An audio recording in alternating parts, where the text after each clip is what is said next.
আইয়ামে জাহিলিয়াতের প্রবলেমস কি বললাম? 1 নাম্বার কি ছিল ভাই? শিরকের পাপ। 2 নাম্বার বলেন আমার সাথে, রিবা মানে সুদ। 3 নাম্বার মাদক, যেটা আমাদের সমাজে আছে কি নাই? 4 নাম্বার হচ্ছে মেয়েদের অবমাননা। মেয়ে নারী জাতিকে সেখানে খুব একটা মূল্যায়ন করা হতো না। আপনাদের কি মনে হয় এখন খুব মূল্যায়ন করা হয়? এখন খুব মূল্যায়ন করা হয় না? এখন মূল্যায়ন করা হয় ঠিকই, কিন্তু তাদের দেহটাকে কিসে মূল্যায়ন করা হয়? এই দেহটাকেই মূল্যায়ন করা হয়, তাদের ডিগনিটি, তাদের সম্মানকে মূল্যায়ন করা হচ্ছে না। আমরা কত বড় ভণ্ড দেখবেন, নারী অধিকারের কথা বলি কিন্তু এগুলোকে বন্ধ করি নাই। আমরা যদি সত্যি তাদেরকে ভালোবেসে থাকি, তারা যদি আমাদের সমাজের অংশ হয়, আমাদেরই কারো মা, কারো বোন, কারো আত্মীয় হয়ে থাকে, তাহলে আমরা কি আমাদের অর্থ দিয়ে তাদেরকে কর্মসংস্থানের ব্যবস্থা করে দিতে পারতাম না? কয়জন এই কাজটা করেছে? কয়জন এই কাজটা করেছে বা করার হিম্মত দেখাচ্ছে? ওদেরকে রেখেও দিবে, তাদেরকে ভোগও করবে, করে আবার ওদের অধিকারের আন্দোলনও করবে। কত বড় ভণ্ড জাতি চিন্তা করবে। আমরা একটু নিয়াত করতে পারি তো, আমরা আমাদের অর্থ সম্পদ থেকে আমরা প্রয়োজনে আমাদের পলিটিক্যাল পাওয়ার কাজে লাগিয়ে, আমাদের এখানে যারা অনেস্ট মেম্বার, চেয়ারম্যান, এমপি সাহেব থাকবেন, তাদের পলিটিক্যাল পাওয়ারটাকে কাজে লাগিয়ে আমরা আমাদের এলাকাগুলোর মধ্যে সমস্ত অনৈতিক কাজগুলো বন্ধ করে দিব ইনশাআল্লাহ। এবং ওই আমরা ভালো কোনো কর্মসংস্থানের ব্যবস্থা করে দিব। দেখবেন কোনোদিনও শেষেচ্ছা এই পথে পা বাড়াবে না ইনশাআল্লাহ। কোনো মেয়ের কি এই কাজ করতে ভালো লাগে আপনার মনে হয়? কোনো মেয়ে চায় না যে সম্মান বিক্রি করে খেতে হবে, হয়তো পেটের দায়ে বা সামাজিক অন্ধকার জগতে পা বাড়িয়ে দালালের খপ্পরে পড়ে, বা এই যে নারী লিপসু কিছু পুরুষ মানুষের খপ্পরে পড়ে এই পথে চলে গেছে। এরা যদি আমাদের আত্মীয় হতো, আমাদের বংশের কেউ হতো, আমাদের কারো মা, কারো বোন, কারো স্ত্রী হতো, তাহলে কি আমরা সমাজে মুখ দেখাতে পারতাম? আমরা কি পশ্চিমারা হয়ে গেলাম নাকি? পশ্চিমাদের সমাজে এগুলো জায়েজ। পশ্চিমা সমাজে একটা মানুষ, একটা ছেলে বিয়ের আগে 15-20টা মেয়ের সাথে, জানেন এগুলা? রিপোর্ট দেখেন, পশ্চিমা সমাজে প্রতি 6 মিনিটে একটা করে মেয়ে ধর্ষিত হয়। ফ্রি মিক্সিং ওখানে জায়েজ। $92 বিলিয়ন ব্যবসা করে এক বছরে। তারা রিসার্চ করে দেখেন, 1150 বছর, 1200 বছর এই বিশ্বটাকে মুসলিমরা শাসন করেছে। ইতিহাস পড়ে দেখেন না একটু। রাসূল সাল্লাল্লাহু আলাইহি ওয়াসাল্লামের নবুয়ত থেকে নিয়ে, এই যে মক্কা বিজয় থেকে নিয়ে প্রায় 1100-1200 বছর এই বিশ্বটাকে শাসন করেছে মুসলিমরা।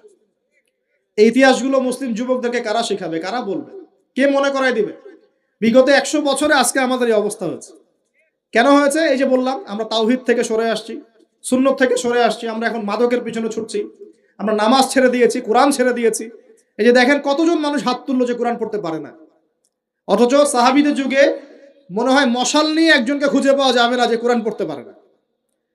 ওই যে আপনার আন্দালুসের একটা ঘটনা আছে, বাদশাহ মেয়ের বিয়ে দিবে, এখন সবাইকে বলেছে যে আমি মেয়ের বিয়ে দিব, ছেলে খুঁজতেছি।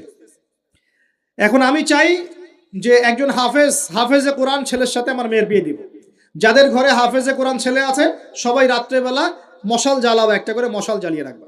এখন বাচ্চা রাতের বেলা গভীর রাতে এই টাওয়ারের উপর উঠেছে, উঠে দেখে তার রাজ্যের প্রতিটা বাসায় মশাল জ্বলছে, মানে সবাই কোরআনে হাফেজ। পরের দিন শর্ত দিল যে সবাই তো কোরআনে হাফেজ, এখন আমি কার সাথে আমার মেয়ের বিয়ে দেব? কোরআনের মুফাসসির যারা তার সাথে দেব। পরের দিন যখন উনি টাওয়ারে উঠেছেন, দেখেন যে সব ঘরে মশাল জ্বলছে, এখন সবাই কোরআনে তাফসীর করতে যাবে। তারপর দিন আরো কঠিন শর্ত দিয়েছে যে হাদিসের উপর গবেষণা কারা করেছে, হাদিস বেত্তা কারা, এবার কোরআন হাফেজ, তাফসীর এবং হাদিস জানে কারা। এবার দেখা গেছে অর্ধেক আলো জ্বলতেছে ঘরে, পুরো দেশের অর্ধেক আলো জ্বলতেছে। এইভাবে প্রায় 8-10টা ধাপে ধাপে তিনি জামাই সিলেক্ট করেছেন। জামাই পেতে এত কষ্ট, সবাই ভালো মানুষ, এর মধ্যে ভালো কোথায় খুঁজে বের করো? তো দেখেন আমরা যে ইসলাম থেকে সরে আসছি, এই কারণে আজকে বিগত 100 বছরে আমাদের এই অবস্থা হয়েছে। আল্লাহ পাক আমাকে এবং আপনাদের সবাইকে 5 ওয়াক্ত নামাজি বানায় দেন, দোয়া করি। এই নবীর সুন্নতের পাবন বানিয়ে দেন, পরিপূর্ণ ইসলাম পালনের তৌফিক দান করেন, এবং পরিস্থিতি বুঝে ইসলামকে নিয়ে মধ্যম পন্থা এগিয়ে যাওয়ার তৌফিক দান করেন, এবং শৈথিল্যতাবাদীও হবেন না, চরম পন্থাও যাবেন না। এই দুটো পথই খারাপ। এগ্রেসিভলি কিছু করে কোনো লাভ নাই। আর আপোষে, একটা কান্ট্রির মধ্যে, রাষ্ট্রের মধ্যে আপোষে মারামারি কাটাকাটি করে কোনো ফায়দা নাই, বরং উম্মার ঐক্যটা নষ্ট হয়ে যাবে। বরং সবার জন্য শুভ কামনা রাখবেন, সবাইকে সবার জন্য দোয়া করবেন। কারো যদি ভুল হয় সেটাকে গঠনমূলকভাবে মন থেকে মহব্বত নিয়ে ধরায় দেওয়ার চেষ্টা করতে হবে। আল্লাহ রাব্বুল আলামিন আমাদের সবার মধ্যে ঐক্য দান করুন, বলি আমিন।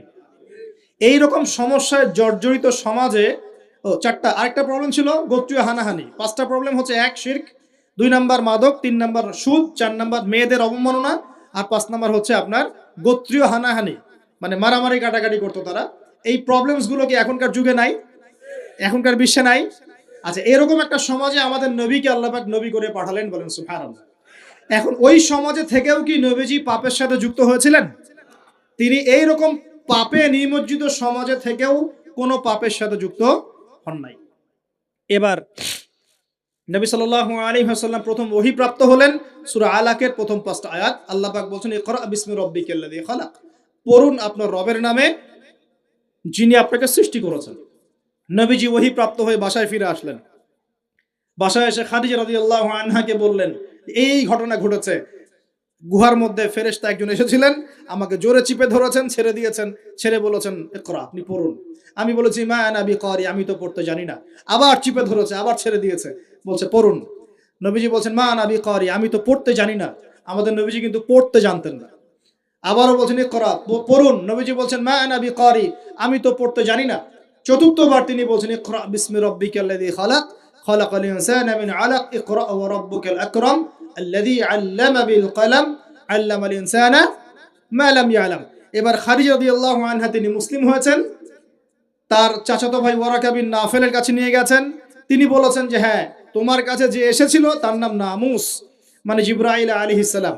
তুমি নবুয়ত পেয়েছো, এখন তোমার এলাকার মানুষ তোমাকে বের করে দিবে। নবীজি বলছেন আমার এলাকার মানুষ আমাকে বের করে দিবে? আওয়া মুখরিজিয়াহুম, তারা কি আমাকে বের করে দিবে? তখন নবীজিকে বলা হচ্ছে হ্যাঁ, এর আগে যার কাছেই এই ওহী এসেছে তাকেই তার কম বের করে দিয়েছে। নবীজি দাওয়াতি কাজ করতে থাকলেন। প্রথম 3 বছর গোপন দাওয়াত। কয় বছর? প্রথম 3 বছর গোপনে দাওয়াত। এই 3 বছরে তৈরি হয়েছে আবু বকর সিদ্দিক, আপনার উসমান বিন আফফান, আব্দুর রহমান বিন আউফ, তালহা বিন ওবায়দুল্লাহ, জুবাইর বিন আওয়াম, হ্যাঁ, এই যে যায়েদ ইবনে হারেসা, বেলাল আল হাবাশি, এরকম সাহাবী, আব্দুল্লাহ বিন মাসউদ, জাফর ইবনে আবি তালেব, আলী ইবনে আবি তালেব, এমন প্রায় 40 থেকে 80 জন সাহাবী ইসলাম কবুল করেছেন, বলেন আলহামদুলিল্লাহ। এরপর চতুর্থ বছর থেকে প্রকাশ্যে দাওয়াত দেওয়া শুরু হলো। যখনই প্রকাশ্যে দাওয়াত দেওয়া শুরু হলো, তখনই নবী সাল্লাল্লাহু আলাইহি ওয়াসাল্লামের প্রতি জুলুম, নির্যাতন চাপিয়ে দেওয়া হলো।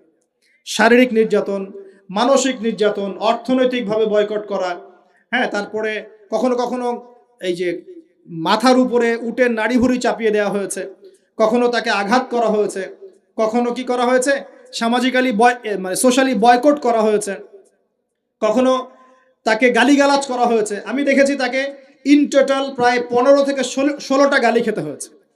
আমাদের নবীজিকে, যার সামনেও কোনো গোনা নাই, পিছনেও কোনো গোনা নাই, এই ব্যক্তিকে জীবনে প্রায় 15 থেকে 16টা গালি খেতে হয়েছে।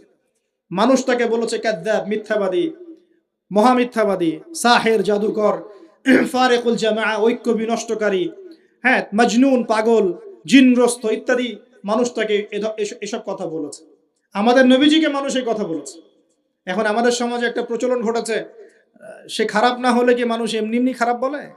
এরকম আছে না? খারাপ না হলে কি এমনি জুলুম আসে? এরকম বিশ্বাস আমাদের মধ্যে আছে। আমাদের নবীজিকে হকের উপর থাকার পরেও জীবনে প্রায় 15 থেকে 16টা গালি খেতে হয়েছে।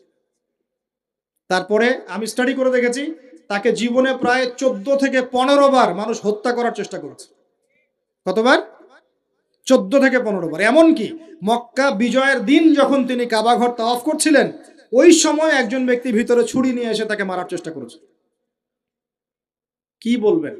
এখন নবী সাল্লাল্লাহু আলাইহি ওয়াসাল্লামের চেয়ে ভদ্র কোনো মানুষ আছেন? নম্র হিতাকাঙ্ক্ষী কোনো মানুষ আছে? উত্তম চরিত্রের কেউ আছে? তাহলে তার জীবনে এমন কেন হয়? উত্তর, যখন আপনি পরিপূর্ণ হকের উপর থাকবেন, তখন আপনাকে চতুর্দিক থেকে বাধা পেতে হবে।